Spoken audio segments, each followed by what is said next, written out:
چو خواهی رهیدن مر از بندگی، بپیما رهی آفرینندگی.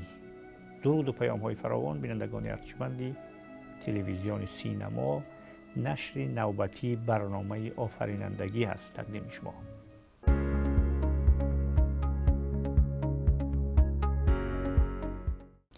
در این برنامه با حضور ارباب هنر تاجیکستان، دارنده جایزه دولتی به نام استاد عبدالله رودکی، پروفسور جورخان عابدپور، در موضوع عروض عربی و معیار شعری فارسی تاجیکی صحبت بکنیم. تشکر زیاد استاد که دعوت ما رو پذیرفتید و به بحث و صحبت آمدید. استاد اکنون مشخص تر کنیم بحث را، به عروض عربی بیاریم و معیار شعری تاجیکی. عروض به ما چی داد، یا که از ما چی را گرفت و آیا معیار شعری فارسی تاجیکی بوده میتواند یا نه؟ اگر تواند با کدام دلیل ها و اگر نتواند با کدام دلیل ها؟ مرحمت استاد بفرمایید. درباره عروض دو عقیده وجود دارد. یک عقیدهش که خیلی عروض است، این چینک شعری تاجیکی است. بسیار گپا گفتگیان تعریف کردگی هستند و همه میشمارد که گویا شعر ما با عروض نوشته می شود، چین کرده می شود، لیکن همین چیزهای نفهمیدن. مثلا گیریم از نصیرالدین طوسی که او همون تقطیع کردن شعر را صرفم نرفته، با هجاها جدا کردن مصرع را تقطیع گفته است. انا از همون همه دیگر عروض شناسان اقتباس کردن، گرفتن آمدن و همون با هجا جدا کردن نه تقطیع گفتن که این نادرست است. تقطیع گفتم بریدن است در اساس زده مصرع، زده کلمه های مصرع. اکنون عروض عقیده دیوم همین است که گویا که عروض به شعر فارسی تاجیکی دنبه شد، مانع شد که پیش راهی شعر شرقیان را گرفت. من با این عقیده راضی هستم، چون که خیلی که من آموختم همین چیزها را، این گفتم که فقط گویا که شعر ما زده ندارد. من کلام می شوم، قرما می شوم، فایلون فایلون فایلون فایلون، همین خیلی یک تلفظی به طور طبیعی نیست شعر و شعر را افاده کردن نمیتواند. شعر باید با زدهش، با تکتش، با اندازش قرائت شود که به شنونده رسیده تواند. مثلا بسیار کسا را میدونم که وزنی، حتی شاعرایم وزن شاهنامه را نادرست میخوانند. وزن شاهنامه یک وزنی هست که طور من در بالا گفتم این در دیگر ملت ها نیست، فقط در ملت فارس ها هست. در فارس ها هست که در شعر موسیقی فارس ها این وجود دارد. یک ریتم عجایب است.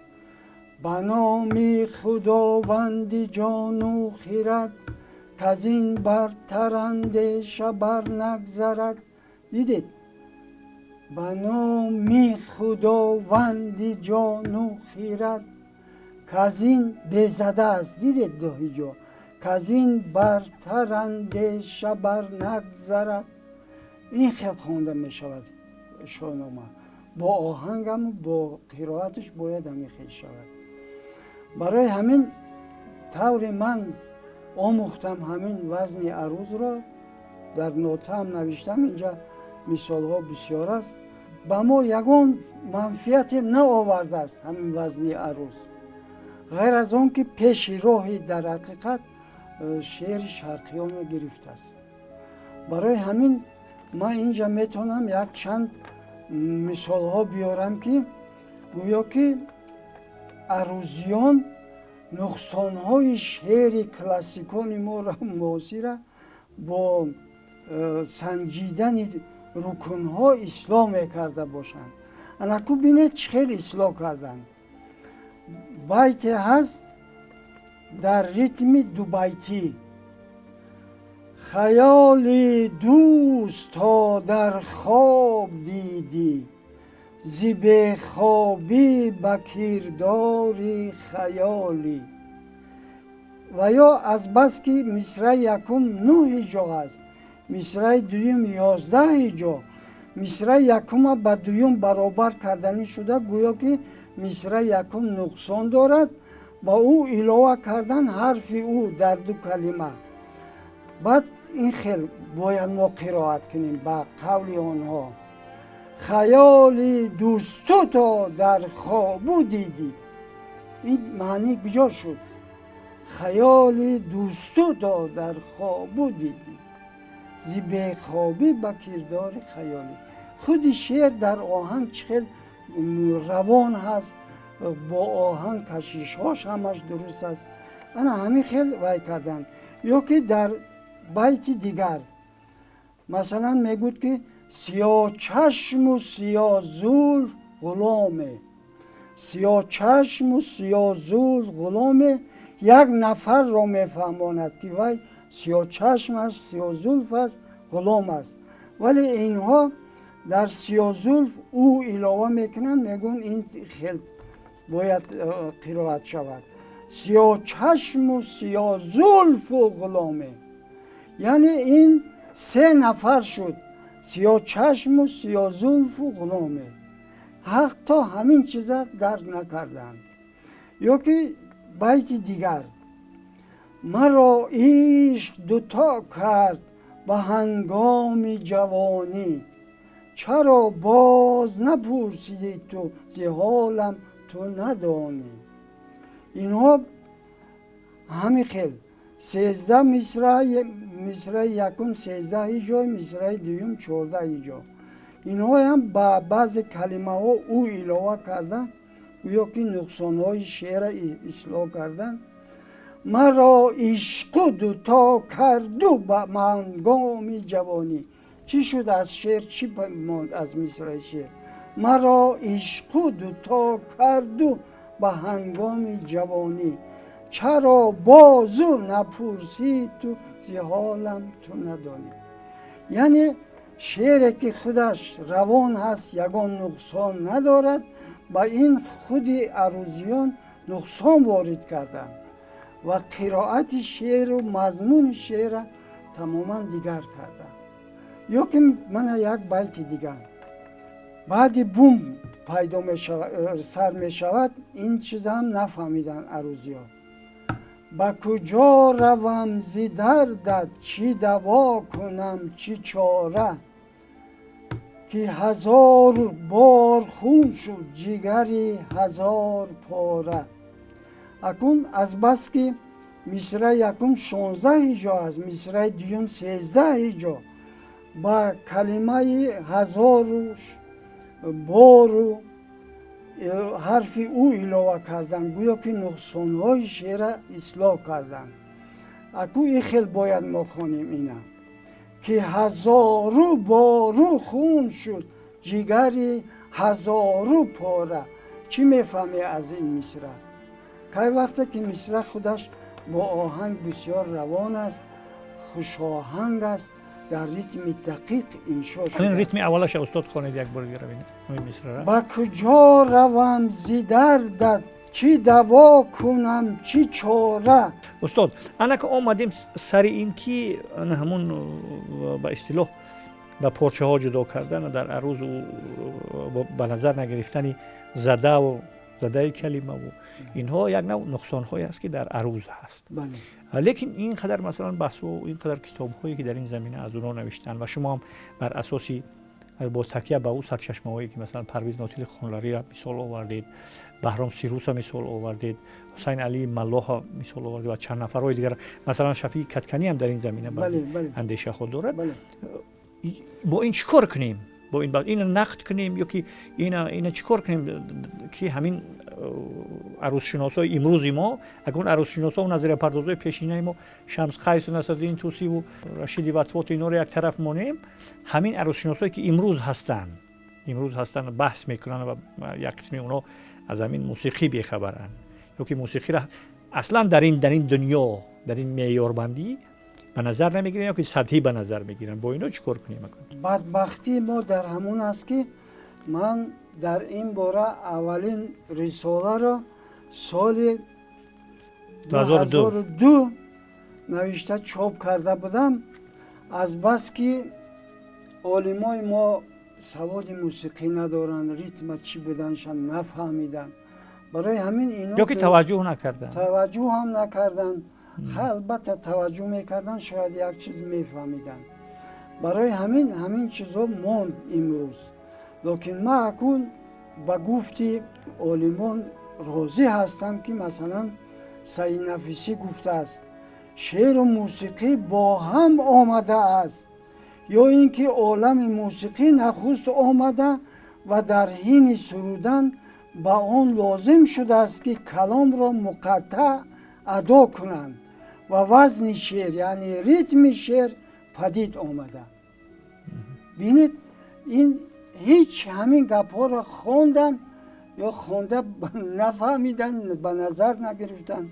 یک مثال میارم در همین باره.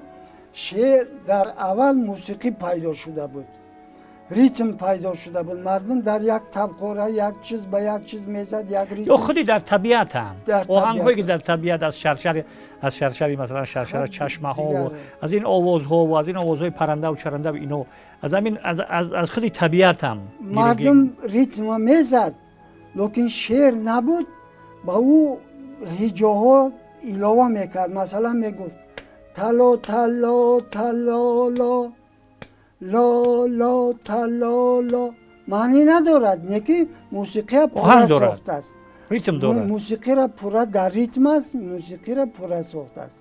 یعنی اول این خیل بود، بعد لازم شد که با همین ریتم یک شعر نوشتن. چشم سیاهی زاغتان مادر نبیند داغتان، مثال یا دیگر چیز. بعد همین خیلی شعر پیدا شد.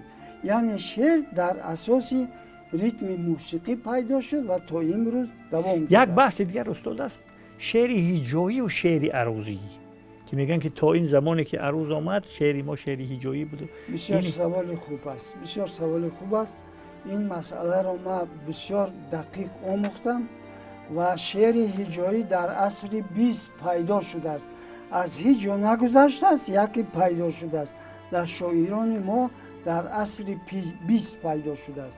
یک دو مثال میارم. این شعر است که انمی خیلی ریتم دقیق آهنگی ندارد، یعنی با او آهنگ بسته نمی شود.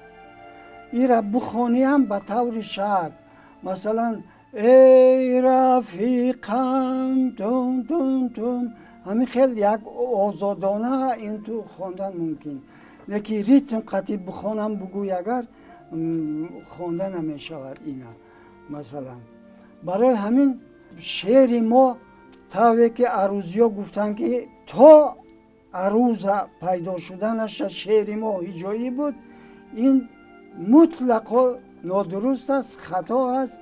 شعر ما نه شعر بچگانمون، نه شعر خلقیمون، نه شعر شاعرامون یگان تشبه شعر هجایی من به نظر نرسید، من پیدا نکردم. شعر ما از گوت‌های اوستا با ریتم موسیقی انشا شد و امروز هم دوام دارد. شاعرها ریتم عروض میگویند، یکی همون در ریتم موسیقی شعرشون می نویسن و میکنند، چون که با او آهنگ میبندی ریتم دارد. عروض ریتم دقیق آهنگی ندارد. خیلی من گفتم نه زده معلوم است، نه اندازش معلوم است، نه مقدار تقطع معلوم است، نه هیچی معلوم نیست. فقط با عروض شماره هجاها را معین کردند و خلاص. یعنی شعر چند تا هجا دارد، 13 تا هجا، 12 هجا. از روی این معین کردن مسمن مسدس این ماندن. گفتن هر چی قدر نامی همش عربی، ما باید نام شعرمون فهمو گذاریم. مثلا ریتم شاهنامه گوییم، همه دا معلوم می شود که داستانهایی که دیگر شاعرها هم نوشتن و از شاهنامه باید می شود ریتم شاهنامه میگیم، یا که ریتم ربایی میگیم. تمام ربایی ها از خلقی تا امروز با همون ریتم نوشته شده است. یک ریتم است، نوعهای دارد زیاد، لیکن یک ریتم است، 6-8 تایی. برای همین ریتم ربایی گوییم. یا که ریتمی که دوبایتی نوشته میشود ریتمی دوبایتی گویم، خیلی ریتمی قصه گویم، ریتمی گلرنگ گویم، ریتمی بازمارا گویم، یک ریتمایی گویم که با مردم معلوم شود. غزل چیکار کنیم؟ غزل خیلی ریتمی غزل گویم. غزل هم در آهنگ‌های گوناگون نوشته میشن اونو. بله بله. گفتم که نام‌های گویم که برای تاجیک‌ها باشد. من در همین کتاب ریتمیکای اشعار رودکی نامگذاری کردم شعر رودکی را. مثلا ای دریغا که خردمند را باشد فرزند و خردمند نی. ای دریغا میگود همون باید به یادش میآید. ای دریغا که خردمند را، این خیلی نامگذاری کردم. یا که مثلا مدخلان را رکاب زراگین، مدخلان که گفت همون باید به یادش میرسد که من با همه شعر رودکی همین خیلی نامگذاری کردم از خودی بیت های استاد رودکی. ریتمیکای شعر رودکی رو سال 2009 اول نوشته بودید، بعد با بازنشر شده، 2008 نوشته بودم. 2008 در دوره بعد با علاوه کردم چند شعر دیگر یافتم. رودکی 77 نوع شعر دارد و همش با 9 دایره ریتم ها جدا می شود، یعنی گروه ریتم ها جدا می شود و همش ریتم های صاف تاجیکی است و در ریتم شعر تمام دنیا رودکی شعر نوشته است. مثلا دو چارکی که قدم زنی با نظام است، این همه خلق دارد این ریتم، این در این اندازه. یا که سه چارکی والس دیگر. برای همین رودکی قسمی همین دویمی کاری او را بگیم که آهنگسازی بود و من این ریتم ها را اختراع کرد، اینا ما تحقیق نکردیم تا امروز. تحقیق مرا عالمان که سواد موسیقی ندارن نمیفهمن یا که نخوندن امکان نیافتن. البته استاد در همین زمینه شما از سال 2002 که گفتید از سال 2000 به بعد به این مسئله مشغول شدید، گفتگو کردید، نوشتید و اگر اشتباه نشود یک کتاب اخیری دارید که در همین زمینه آماده کردید و اون حتما نشر میکنید. همین بحث هایی که کردید با عروسشناسان معاصر ما، با مثلا اروت الله طاهر و با این گروه عروسشناسایی که در این زمینه کار زیاد کردن، البته ظهورالدین و فقیه روانشناس میشناختید به واسطه با اینا در میان گذاشتید، صحبت هم کردید، بحثایی هم کردید. نتیجه همونا چی شد؟ اونا چگونه واکنش نشان دادن نسبت به نظر شما، نظری نقادانه شما، نظری به اصطلاح غیر استاندارد شما؟ گپ در آن که من با طاهر نقش شناس هستم، چند بارها صحبت هم کردگی هستیم. در این بار او خواست که من طرفداری وی شوم و همین گپ ها ما با عروض مطابق کنم. من گفتم نه آخه این فکرهای ما دیگه فکر است، شعر ما در حقیقت با ریتم موسیقی پیدا شده است و رفته ایستاده است. ولی وای چیزی که گفتید من این کتاب با آخر رساندم، حاضر همین خیلی نام گذاشتم که نقش ریتم در ایجاد شعر عجم، نگاه موسیقی شناسی. یعنی از نگاه موسیقی شناسی این مسئله رو من حل کردم و البته پیشکش خواننده میگردونم. من فکر میکنم که درس‌های سرود موسیقی باید در مکتب‌ها جانا کرده شود، درست برآ مانده شود. در مکتب‌های عالی در مکتب‌های عالی هم بله. و با جای وزن عروض باید ریتم شناسی آموزانده شود، ریتم مردم یاد گیرد.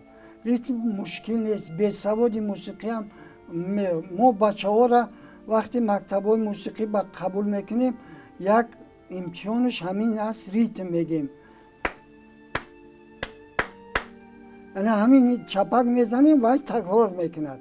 یعنی ریتم هیچی نیست از خود کردن ریتم. از این حالت قسمت مثلا بخش شنواییش میفهمیم که سلوخوایی میگوین. بله. از نظر موسیقی شنواییش چگونه هست؟ بله. این همین یک چیز مثلا دویم دیگر خیلی شنوایی موسیقی خیلی مهم است. بسیار مهم است. همین کودک‌ها میکنن و از یک امتحانشون همین است. اگر نداشته باشه ریتم نفهمد و موسیقی را فهمیده نمیتونه.